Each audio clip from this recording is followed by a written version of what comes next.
Ok.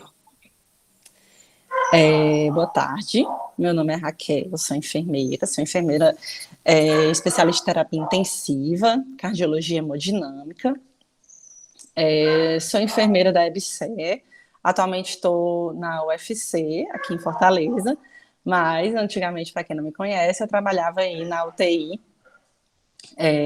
pós-operatória, aí de Goiânia, que depois virou Covid, agora é UTI geral.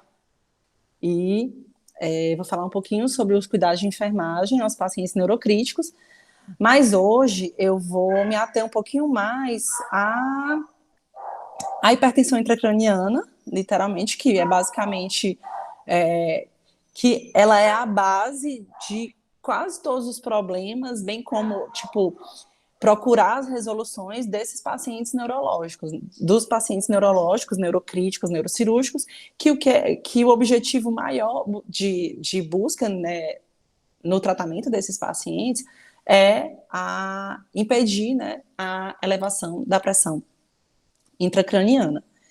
E aí,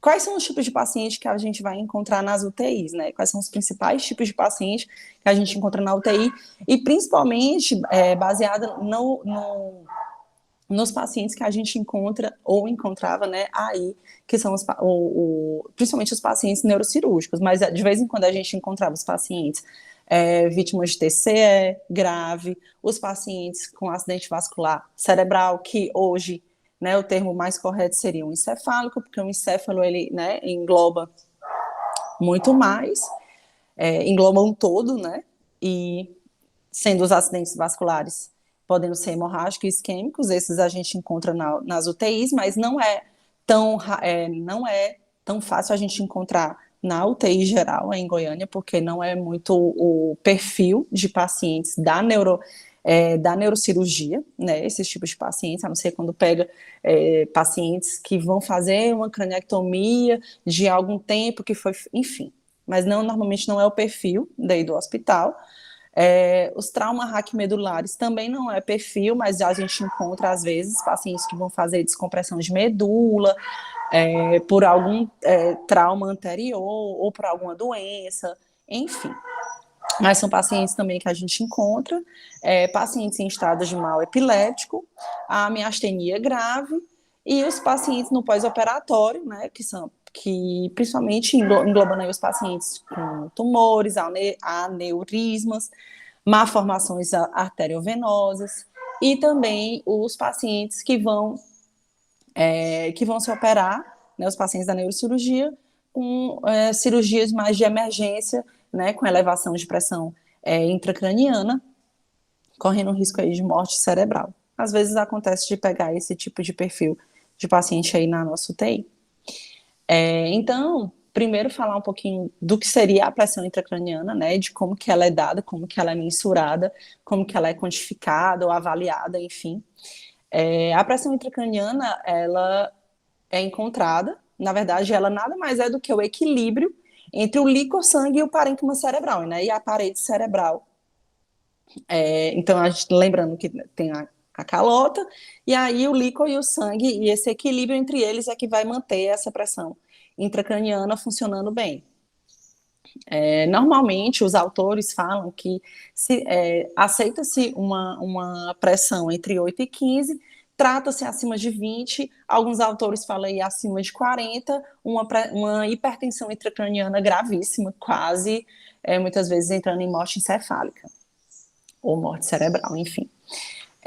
Como que essa pressão intracraniana ela é mensurada, né, de forma fidedigna e real, através de um catéter, né, intraventricular ou intraparenquimatoso, ou seja, através de um catéter que é colocado intracraniano, certo? E aí, hoje em dia, é muito difícil, ou normalmente assim, os autores têm falado em reduzir a questão das medidas de forma invasivas pelo alto risco de infecção. Alguns autores chegam a falar aí em torno de 40% de infecção desses catéteres. Mas a gente ainda vê bastante DVS, né? Além disso, também pressão intracraniana, ela pode ser medida, né, mensurada, na punção lombar, né? Tem gente que não sabe que na punção lombar, normalmente para a gente não tem o manômetro que coloca para poder verificar a pressão que sai na ponta da agulha, a gente coloca o equipo, né? E o médico vai lá, faz a punção lombar, coloca o catéter lá, paciente posicionado, e aí ele te pede um equipo. E aí ele tira a parte de cima do equipo, ele conecta o equipo ali, e o líquor, né, ele vai vir até um determinado, ele vai pulsar até um determinado local. E aí, a partir desse valor, né, no equipo, dessa distância que a água percorreu, ele vai verificar em centímetros, e aí ele vai calcular o que é chamado de pressão de abertura da punção lombar. E aí, eles falam, né, os autores falam que acima de 25, acima de 30 já é considerado hipertensão intracraniana e já é indicação de tratar. Né? E a punção lombar, além de você conseguir medir, você também trata, porque você pode fazer a retirada, então você vai fazer uma descompressão. Né? Isso vai reduzir a pressão intracraniana. Mas só a questão do cuidado da punção lombar, porque eles, dependendo da pressão intracraniana, que pode estar, se tiver bastante elevado, pode causar uma herniação, então é importante que os pacientes que vá fazer punção lombar, que eles tenham um ATC de crânio, ou tipo, o paciente está muito instável, não tem como descer para um TC, vai ter que investigar, alguma coisa assim, é um risco que acontece, mas é claro que isso vai, tipo assim, a gente olha pelos sinais e sintomas, mais ou menos vê como que aquele paciente, você tem como mais ou menos verificar uma pressão intracraniana de quando ela está bastante elevada. E isso vai muito de exame físico, de você prestar atenção nos sintomas do paciente. Então, você consegue ter mais ou menos essa ideia de hipertensão intracraniana. Né? E aqui eu trouxe uma figura mesmo só para ilustrar os tipos de catéteres que são colocados para mensuração, né, da pressão intracraniana. O que a gente mais tem é a ventriculostomia, né, que no caso o DVE, e aí ele vai colocar o dreno aqui, desculpa, vai colocar a derivação aqui, e ele vai ficar aí drenando o líquor para poder manter a pressão intracraniana no nível que ele deseja, né? Então tá aí o DVE, que é o que a gente mais vê nas UTIs. Então, o DVE ele fica posicionado. Eu vou explicar no outro slide a posição dele, mas a gente tem vários cuidados de enfermagem em relação ao DVE, como clampear quando você vai banhar o paciente, lateralizar ele, fazer alguma coisa. É importante que você clampeie para evitar que saia, que drene mais quantidade de volume no menor período de tempo, e isso vai influenciar na pressão intracraniana, né? Então, são alguns cuidados que devem ter. Mas esse aqui é basicamente o DVE. E aí, quais são os cuidados com o DVE, né? Manter o paciente em decúbito elevado a 30 graus. Não existe mais a questão de manter como que diz? O decúbito neutro, né, em 0 graus.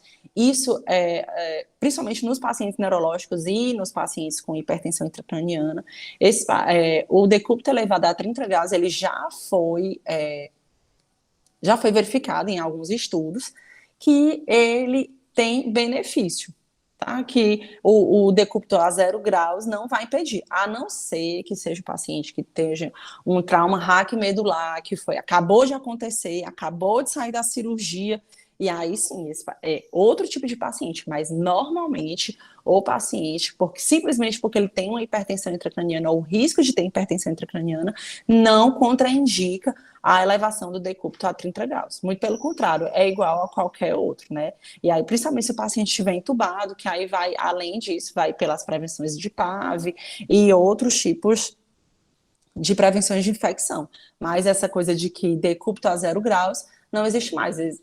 Alguns médicos, alguns neurocirurgiões ainda utilizam isso, mas em alguns casos específicos. Os que utilizam ainda para esses casos, para casos em geral, não estão adequados às novas, as novas regulamentações, entre aspas, da questão dos pacientes, dos cuidados com o paciente neurológico. Então, outra coisa super importante, você avaliar o nível de consciência do seu paciente, claro, se você conseguir, se o paciente estiver acordado, você conseguir avaliar. Então, é muito importante que você avalie o paciente na hora que ele chega na UTI. É importantíssimo que você avalie pupila, avalie como que ele está, como que ele está te respondendo, se ele tem alguma emparesia. Às vezes, a gente deixa muito passar a questão de verificar a função motora, a função cognitiva do paciente.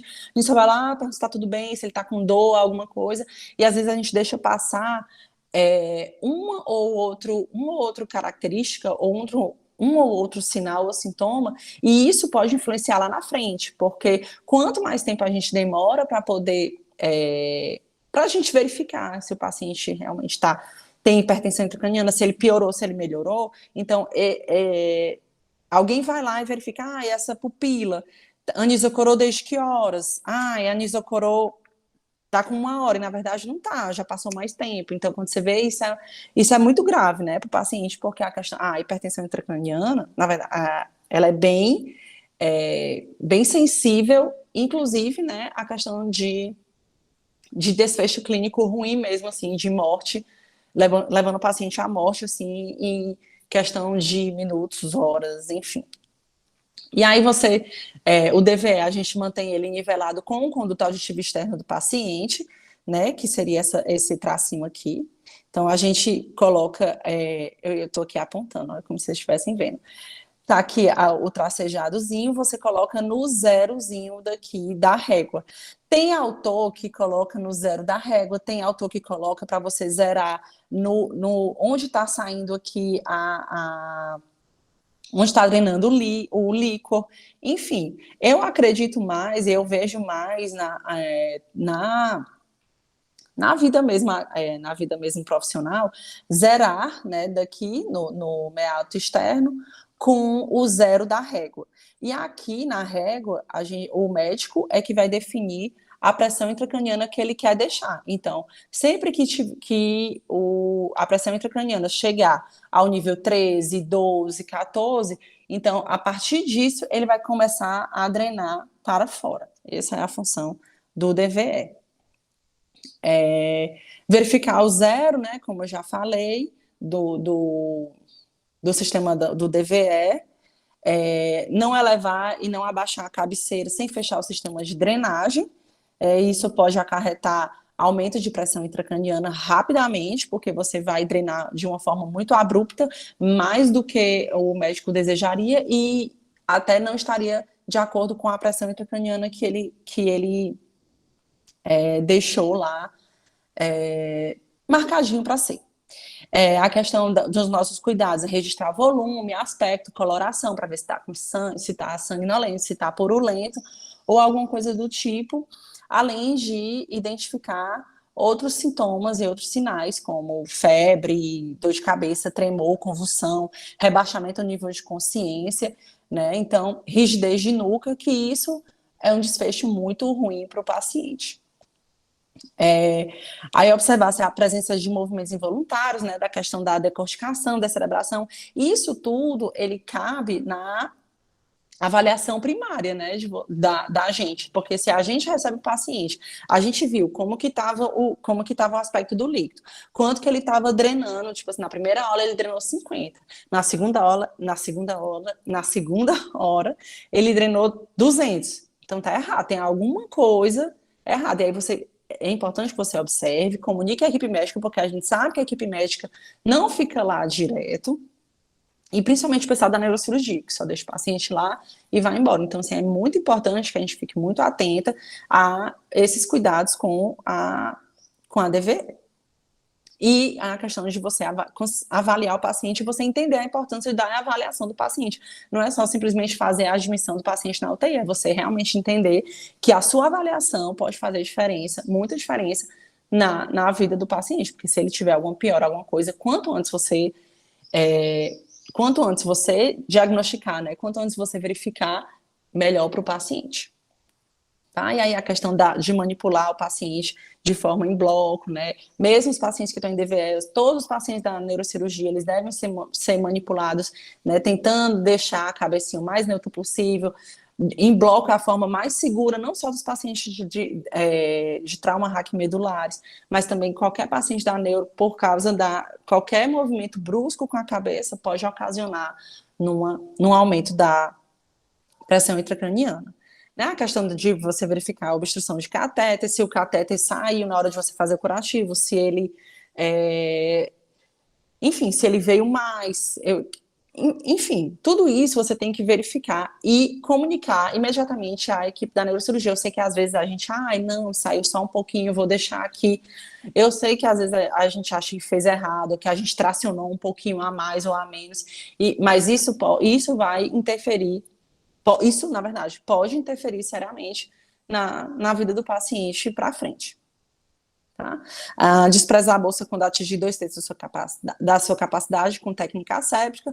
Né? Tem gente que usa luva estéreo, tem gente que usa luva de procedimento. O importante é que você faça com a técnica asséptica. Eu prefiro usar luva estéreo, com gás estéreo, fazer a limpeza com álcool 70, clorexidina alcoólica, né, e fazer a retirada, seja no saquinho, clampeando, claro, né, seja no saquinho, seja numa cubanrinha estéreo. Aí isso vai depender da CCH de cada hospital, do POP de cada UTI, tá? Mas eu prefiro fazer com luva estéreo, fazer a limpeza com a gaze e retirar. Aí, em Goiânia, as últimas vezes que a gente estava com as bolsas, a gente estava tendo que desprezar com a seringa, e isso é muito ruim da seringa, porque você acaba aumentando o nível de contaminação, porque você tira, você fica furando e tirando, e às vezes a gente não presta atenção tanto de manter a técnica asséptica durante todo o procedimento. Então, assim, eu particularmente ficava meio assim, mas é o que temos. Então, se temos utilizar a seringa com a agulha e manter a técnica asséptica até o final da realização do procedimento. Porém, hoje, né, as técnicas não invasivas, elas estão tomando conta assim, elas estão sendo mais utilizadas pela questão do risco de infecção, né? A gente está num sistema de evolução, assim, de cuidados de saúde, em que se percebe cada vez mais o objetivo de diminuir as infecções, né, intra-hospitalares. Então, quanto menos invasões para o paciente, melhor. Então, da mesma forma, a monitorização, tipo a PAI, ou a questão aqui, como falando da pressão intracraniana. E aí, o que hoje se utiliza mais é uma ultrassom à beira-leito, pode ser, tem lugares que eles utilizam agora eu esqueci o nome, mas é um ecozinho transcraniano, para poder verificar, porque aí você consegue ver o vasoespasmo, você consegue ver a atividade elétrica, através de EEG, através do EEG também você consegue ver a atividade elétrica, e aí você consegue ter um parâmetro para ver se aquele paciente tem hipertensão craniana ou não. Mas, hoje, inclusive, eu estava lendo um artigo esses dias antes de dar aula, e fala-se muito agora na questão dos exames de fundo de olho, né, de ultrassom de olho, para poder verificar a pressão intraocular, porque pela pressão intraocular você consegue mensurar a hipertensão intracraniana. Então, assim, você consegue mensurar de forma até mais fidedigna do que pela PAM, do que, assim, pelas outras formas de não invasivos que tem, que não são tão fidedignas, que sim, orientam, mas que não são tão fidedignas quanto os números em si, de você conseguir tratar. Então, as técnicas não invasivas, elas têm o objetivo de, eles vão medir, né, o fluxo arterial através das principais artérias, principalmente a questão, os ultrassons, né, o ultrassom, na verdade, o eco transesofágico. A pressão intraocular, ele vai verificar a questão da bainha, diadema de bainha de olho, é uma coisa assim, eu não decorei muito, porque é uma coisa muito nova, acho que foi um artigo de 2020, até que eu estava lendo, e bem interessante, porque ele utilizou, fez essa essa verificação nos pacientes com TCE e teve um resultado bem positivo. E foi bem legal. Depois eu posso até passar para a Fernanda, para ela passar para vocês, caso vocês tenham interesse de ler. E aí aqui a monitorização também em relação a outros dados de como você conseguir aferir mais ou menos através de exame clínico ou de números de pressão e de sinais e sintomas que você vai conseguir ver como você consegue monitorizar essa pressão intracraniana. Então, assim, o que a gente mais utiliza é pela própria pressão mesmo, pela pressão arterial, pela PAM, e pelos sinais e sintomas do paciente, quando você verificar questões de pupila, de bradicardia, de taquicardia, de febre, então tudo isso está relacionado à pressão intracraniana. E aí o que é que a pressão intracraniana, ela está relacionada ao quê? Ao fluxo sanguíneo cerebral, né? Que o fluxo sanguíneo cerebral, ele vai atuar diretamente na pressão intracraniana. Quanto maior volume de sangue tiver no cérebro, maior vai ser a pressão intracraniana. Ele está diretamente ligado à pressão intracraniana. A pressão arterial média, né, a PAM, né, a nossa pressão arterial é a que vai fazer a autorregulação do nosso fluxo sanguíneo.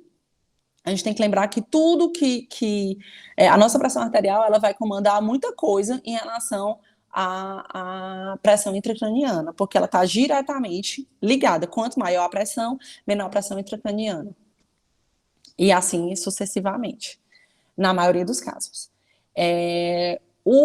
Quando o paciente ele mantém uma PAM entre 50 a 160, o fluxo sanguíneo cerebral ele consegue manter uma autorregulação, mantendo a pressão intracraniana estável. Quando existir um intervalo abaixo de 50 e acima de 160, né, acima de 160 a gente está falando de pressões bem elevadas, então isso já significa que esse paciente tem uma chance altíssima de estar, né, de ter uma hipertensão intracraniana.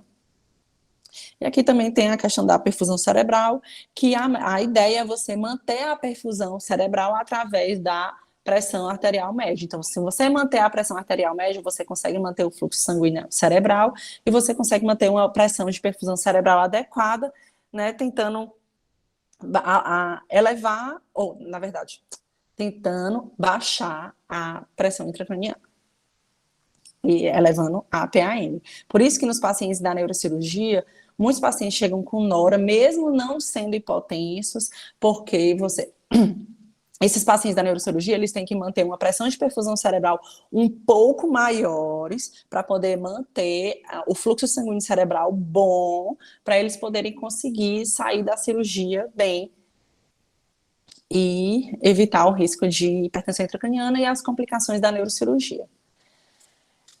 Quais são as principais complicações relacionadas à hipertensão relacionadas a neurocirurgias e à hipertensão intracraniana?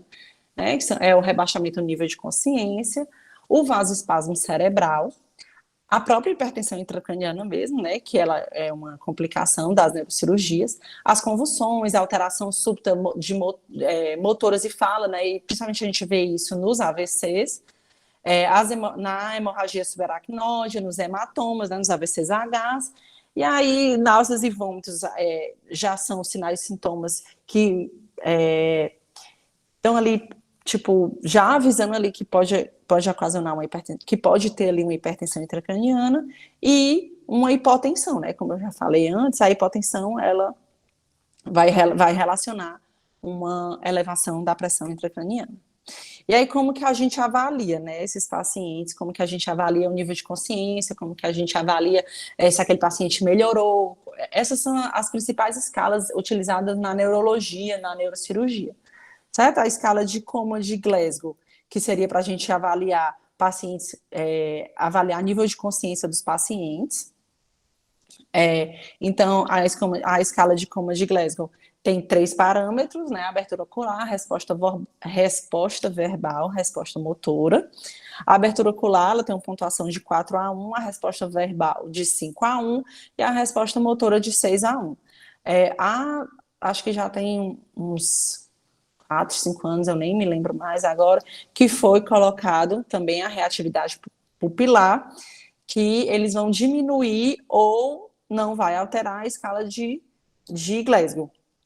Tá? E aí a gente já fala que um paciente com Glasgow abaixo de 8 é um paciente bem rebaixado, inclusive em alguns pacientes, né, um Glasgow abaixo de 8 já é indicação de intubação, né, na maioria dos pacientes, exceto nos pacientes neurológicos e nos pacientes de pós-anestesia, né, e os outros já não são tão considerados assim, aí vai depender de outras coisas, mas não vou me adeter muito aqui à escala, não, porque acho que todo mundo aqui já sabe.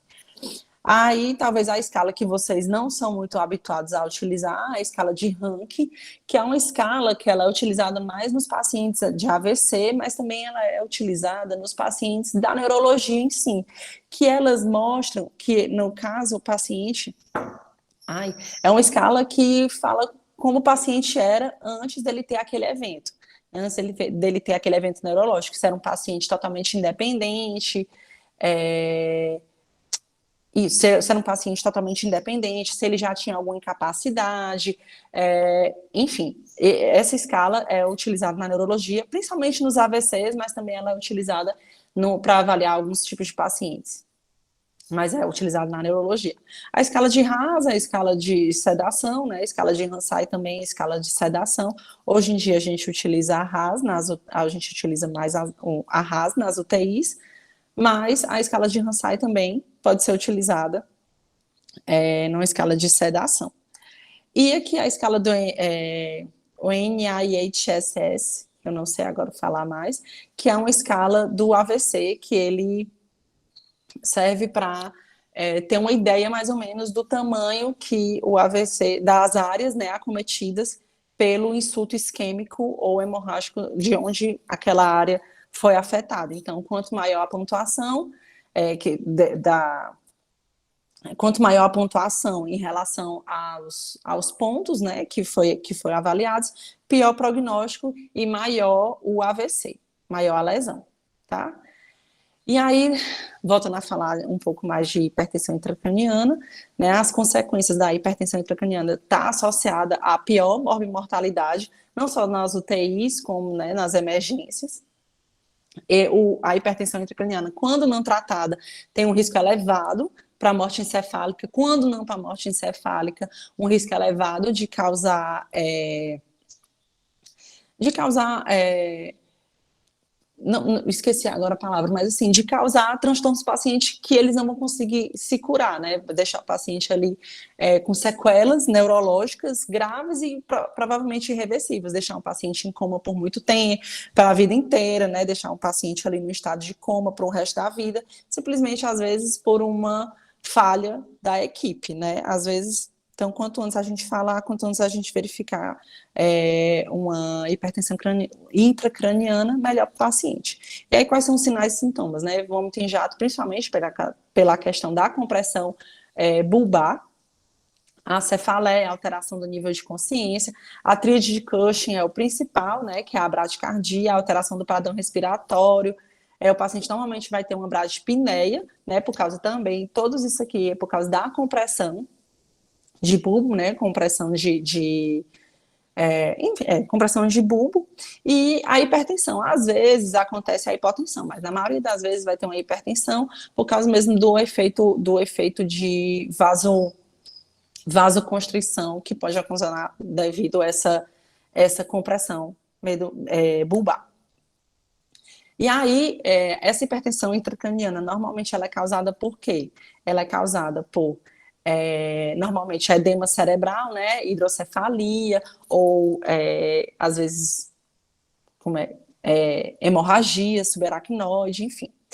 Edema osmótico causado quando o paciente está com hiponatremia,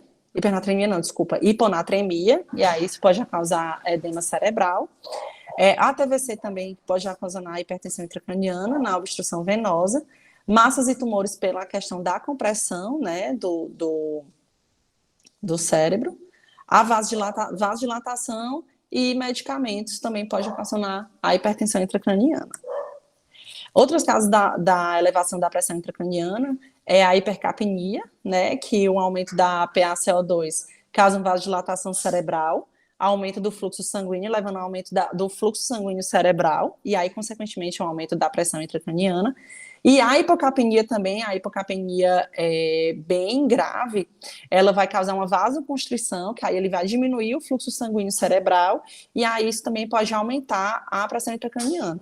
Por isso que deve se manter o PaCO2, né, em torno de 35. E tem alguns casos que falam até de entre 30 e 35, né, que eles falam, alguns estudos falam que o de utilizar a hiperventilação que tem um desfecho melhor nesses pacientes. Mas não utilizar a hiperventilação de uma forma corriqueira para todos os pacientes neurológicos, né, neurocríticos. Não, cada paciente deve ser avaliado, mas a hiperventilação, ela tem sim desfecho favorável nesses pacientes da neurologia. E aí, quais são os principais tratamentos da hipertensão intracraniana? O principal tratamento da hipertensão intracraniana é tratar a causa, seja ela se for por hiponatremia, né? Desculpa, minha gatinha tá aqui. Fazer solução salina para esse paciente, para diminuir a pressão intracraniana, se for cirúrgica, se for compressão medular, se for compressão de tumor, retirada de tumor, enfim, tratar a causa. E tentar diminuir causas não clínicas que podem também ocasionar hipertensão intracraniana, estresse, dor. Então, por isso que nos pacientes neurológicos, a gente tem muito cuidado com a questão de febre, de lesão por pressão, de manter o paciente bem sedado, né? Não é só simplesmente porque tem que manter sedado, né? Porque tudo isso, todas essas coisas, podem ocasionar no aumento da pressão intracraniana. Os tratamentos clínicos da pressão intracraniana seria a hiperventilação, no caso, como eu já falei, né, a hiperventilação, ela é utilizada como uma forma de tratar, porque vai diminuir o fluxo sanguíneo cerebral, e isso vai ocasionar uma diminuição na pressão intracraniana, mas não é de uma forma corriqueira, isso tem que ser bem avaliado, bem estudado, e ver os benefícios que realmente vai causar nesse paciente. A solução salina, né, a utilização do mannitol ou da solução salina hipertônica, né, com soro fisiológico aí de 3%. A utilização das drogas vasoativas, principalmente a nora, né, que ela vai manter uma PAM estável para esse paciente manter uma PIC estável também. Manter uma sedação profunda para evitar que esse paciente tenha dor, tenha estresse ou tenha algum tipo de reação que vá ocasionar, né, o aumento da pressão intracraniana. Em alguns casos, o uso de barbitúricos para poder manter o coma, mas hoje em dia não é tão mais utilizado, nem todos os pacientes se beneficiam, vai depender muito, né? A gente nem vê tanto mais o tiopental sendo utilizado, mas de vez em quando a gente vê e ele tem os estudos falam muito de benefício nos pacientes, principalmente em estados epilépticos. A hipotermia também ainda se discute muito, a questão da hipotermia não é tão utilizado mais, mas ainda é utilizado pela questão mesmo da regulação, da termorregulação, né, que isso também vai diminuir o fluxo cerebral, diminuindo assim a pressão intracraniana. O uso de corticoide, né, que principalmente utilizado nas neurocirurgias, que isso vai diminuir a cascata de inflamação, e aí vai também estar relacionado à diminuição da pressão intracraniana, e o bloqueio neuromuscular nos casos de sedação profunda, quando precisa utilizar, mas hoje em dia não se utiliza mais, se prefere utilizar outros sedativos, né, associar midazolam com propofol, com tiopental, com fentanil, enfim, né, evita-se ao máximo fazer o bloqueio neuromuscular, porque hoje em dia o bloqueio neuromuscular está associado a pior prognóstico nas UTIs. Os procedimentos que mais aumentam a pressão intracraniana, procedimentos clínicos, né? A aspiração endotraqueal. Então, pacientes da neurologia que têm alto risco de hipertensão intracraniana e que estão, no caso assim, em tratamento de hipertensão intracraniana, são pacientes que você deve fazer um bolo de sedação, tá? Para que ele não tenha um reflexo de tosse, porque o reflexo de tosse, ele também ocasiona um aumento da pressão intracraniana. Né? A questão da dor, que eu já falei, a movimentação e tração do tubo, que causa dor, causa estresse, causa incômodo, e tudo isso está relacionado com o aumento da pressão intracraniana.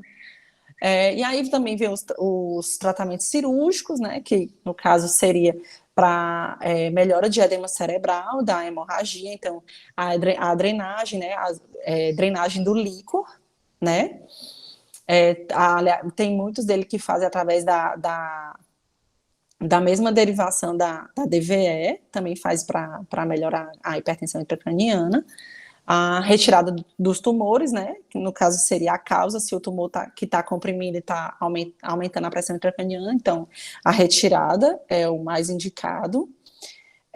A craniectomia, mas a craniectomia tem os estudos mostram já que ele é mais benéfico nos pacientes acometidos de AVC e de TCE, não nos pacientes assim com hipertensão intracraniana causadas, por exemplo, por lesão ou por alguma outra coisa que não esteja relacionada a isso, porque o risco é muito maior do que o benefício nesses pacientes. E a drenagem dos hematomas, né? Esse sim tem bastante aí na UTI aí em Goiânia. E aí aqui eu trouxe só uma figurinha mostrando aqui. Oi, desculpa. Mostrando um hematoma aqui, então, e aí ele vai fazer o quê, né? Ele vai tá comprimindo aí a massa cinzenta, e isso vai aumentar, porque isso mexe toda na questão da regulação do equilíbrio entre sangue, fluido e osso, né? Então, se ele está mudando, a pressão intracraniana aqui já está diferente, e aí isso vai ocasionar uma hipertensão intracraniana. Aqui eu trouxe a foto de um AVC extenso, também mostrando essa área isquêmica aí, que da mesma forma que eu falei antes, né, líquor, osso, líquor e sangue. Então, assim, aqui nessa figura você pode ver que não tem, que essa área todinha que está isquemiada, não tem sangue. Então, se não tem sangue, né, já alterou aí a questão da regulação da pressão intracraniana. E isso aí tem um desfecho muito ruim. Quanto maior o AVC, pior o desfecho do paciente. E aí, para finalizar os cuidados de enfermagem, né, desses tipos de paciente, a gente, na verdade, assim, é tão importante quanto ou mais, eu digo até, do que a equipe médica nesses pacientes, porque são pacientes que precisam que a gente fique realmente bem do ladinho dele. Eu tive a experiência de trabalhar numa unidade de AVC aqui em Fortaleza, antes, inclusive, de ir para Goiânia, e a gente via muito isso, assim, do quanto a enfermagem ela é importante nos cuidados do paciente neurológico, no paciente neurológico agudo, porque a gente que ficava ali, você verifica, o paciente que chegou da craniectomia, ou fez uma trombectomia, ou foi trombolizado, e ali quem está do lado ali é a enfermagem, quem está verificando a pressão ali de 15 em 15 minutos, de meia em meia hora, verificando se o paciente está com dor, se o paciente está contido, se o paciente está estressado, se está delirando, e vendo de hora em hora você fazendo a avaliação neurológica nesse paciente, quem está ali direto é a enfermagem. Então, assim, a gente tem um papel extremamente importante, e assim, é mais importante ainda que a gente conheça a fisiologia, a fisiopatologia dos processos de doença dos pacientes. A gente não precisa entender tudo, mas a gente precisa pelo menos saber por que a gente está fazendo, por que a gente está fazendo as coisas, porque se a gente sabe, a gente não precisa saber, eu preciso saber que a medicação, isso vai causar isso, a gente não, eu acho que assim, se a gente sabe isso, ótimo, mas se a gente souber pelo menos por que a gente está fazendo as coisas, isso já é Isso já é muita coisa, né? Eu sou meio ruim com as palavras, mas é isso. E aí, assim, para finalizar o, a questão dos cuidados de enfermagem, né? Manter perfusão e oxigenação cerebral através do quê? Através do controle hemodinâmico, manter a pressão arterial um pouco mais elevada, PAM em torno de 90 e 100, muitas vezes não precisa de droga vasoativa, se precisar comunicar ao médico, se o paciente chegou com PAM de 80, de 70, já comunicar ao médico, registrar, prestar atenção no exame de pupila, de consciência, avaliar constantemente esse paciente, ver como é que ele está, a questão da função motora, né, verificar os de drogas vasoativas, prestar atenção, porque são pacientes que fazem, tem muita facilidade de ter desautonomia do sistema nervoso, então são pacientes que você às vezes baixa 1 ml da nora, a pressão vai lá para baixo, se você aumenta 1 ml, a pressão vai lá para cima, então são pacientes que você precisa ter um pouco mais de cuidado. Atentar, né, com a questão da sedação, quando for aspirar, quando for mexer no paciente, banhar o paciente, vai mexer no paciente, nesses pacientes que estão, assim, com hipertensão intracraniana, em tratamento de hipertensão intracraniana, verificar se precisa fazer o bolo de sedação, como que ele vai lidar, porque às vezes você está mexendo no paciente e só o fato de você pegar nele, vai fazer higiene oral ou vai fazer alguma coisa, ele já acorda agressivo, já acorda com dor, em delírio, e isso tudo a gente, ao invés de estar ajudando o paciente, a gente está atrapalhando, né, favorecendo ainda mais a piora da pressão intracraniana. Eu estou passando aqui os slides porque já são coisas que eu falei, tá? A questão da glicemia no paciente neurológico é muito importante, tem que lembrar que a hipoglicemia no paciente neurológico é muito grave por causa da glicose que vai para os neurônios, né? Então, quando o paciente está hipoglicêmico, né? Isso também aumenta a pressão intracraniana. A prevenção da PAV também, infecção ocasiona pressão intracraniana, ocasiona elevação da pressão intracraniana. Então, assim, tudo que a gente pensa está relacionado à pressão intracraniana, né? Até o fato da gente andar, respirar, tudo que a gente faz, a gente tem que lembrar que vai alterar na nossa pressão intracraniana. Isso aqui eu já falei. A questão da hipertermia também, os pacientes neurológicos, a gente trata temperatura a partir de 37,5, porque a elevação da temperatura pode ocasionar uma taquicardia, e isso aumenta o fluxo sanguíneo cerebral também, que vai ocasionar a pressão intracraniana e aumentar o metabolismo cerebral. E aí, né, manter os pacientes, manter grades elevados, porque esses pacientes são pacientes que têm alto risco de delírio, então são pacientes que têm risco de queda, e aí risco de queda, risco de bater a cabeça, risco de pressão, risco de aumento de pressão intracraniana. Enfim, tudo está relacionado à hipertensão, à pressão intracraniana nos pacientes da neurologia e da neurocirurgia. E a questão aqui que eu também já falei, do posicionamento neutro da cabeça.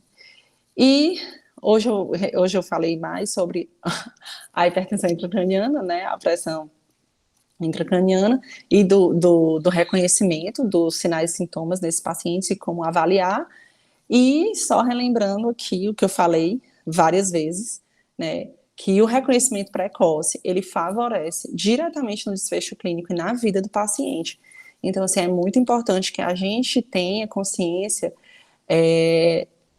do quanto, muitas vezes, a gente